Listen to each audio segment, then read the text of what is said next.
Saudari-saudara yang terkasih di dalam Tuhan Yesus, marilah kita berdoa. Dalam nama Bapa dan Putra dan Roh Kudus. Amin. Bapa kami yang ada di sorga, dimuliakanlah namamu. Datanglah kerajaan-Mu, dan jadilah kehendak-Mu di atas bumi seperti di dalam sorga. Berilah kami rezeki pada hari ini, dan ampunilah kesalahan kami, seperti kami pun mengampuni yang bersalah kepada kami. Dan janganlah masukkan kami ke dalam pencobaan, tetapi bebaskanlah kami dari yang jahat. Ya Tuhan Yesus, kami mohon Roh Kudus-Mu hadir saat ini untuk memimpin dan membimbing kami dalam membaca firman-Mu, sehingga kami dapat mengerti maknanya dan dapat kami laksanakan dalam hidup kami sehari-hari di tengah masyarakat kami. Pembacaan Injil Lukas pasal 9 ayat 46 sampai dengan ayat 50. Siapa yang terbesar di antara kamu? Sekali peristiwa, timbul pertengkaran di antara murid-murid Yesus tentang siapakah yang terbesar di antara mereka. Tetapi Yesus mengetahui pikiran mereka.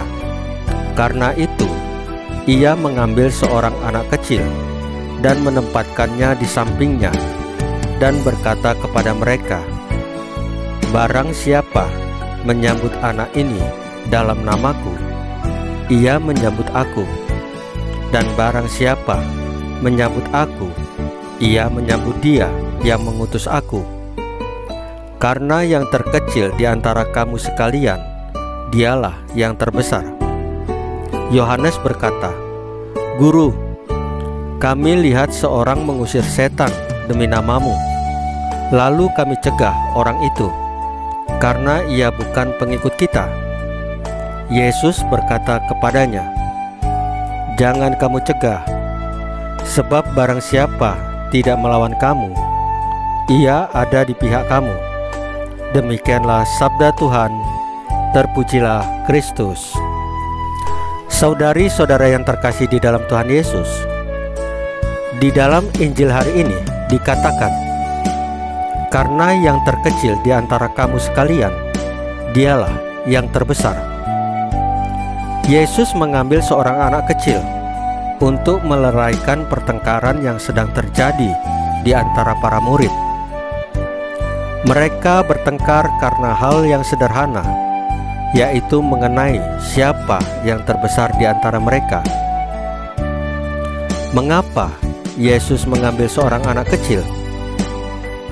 Yesus ingin menunjukkan bahwa yang terkecil di antara kamu sekalian, dialah yang terbesar. Tentu yang dimaksud Yesus bukan fisiknya yang kecil, melainkan menjadi pribadi seperti anak kecil yang apa adanya.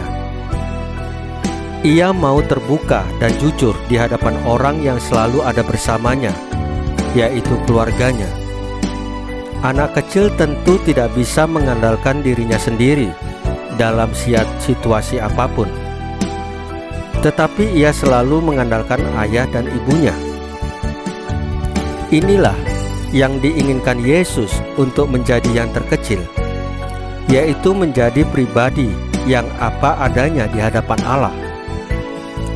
Kita diajak untuk terbuka dan jujur tentang apa yang kita alami saat ini, baik itu senang, sedih, susah, putus asa, gembira, ataupun bersyukur atau sebagainya, di hadapan Allah dalam doa-doa kita.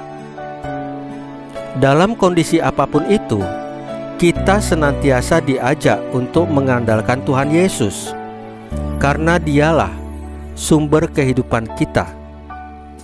Sudahkah kita bersikap apa adanya di hadapan Allah dan selalu mengandalkannya? Saudari-saudara yang terkasih di dalam Tuhan Yesus, marilah kita berdoa. Ya Tuhan, ajarilah kami seperti anak kecil yang mau bersikap apa adanya di hadapan-Mu dan senantiasa mengandalkan Engkau. Salam Maria, penuh rahmat, Tuhan sertamu.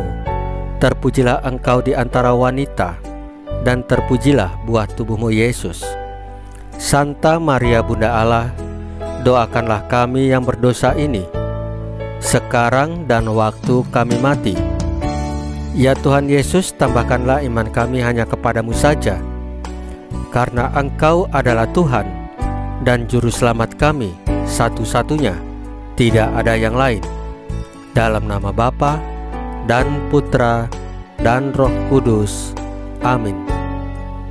Saudari-saudara yang terkasih di dalam Tuhan Yesus, bacaan Injil dan renungan hari ini sudah selesai. Tuhan Yesus memberkati kita semua.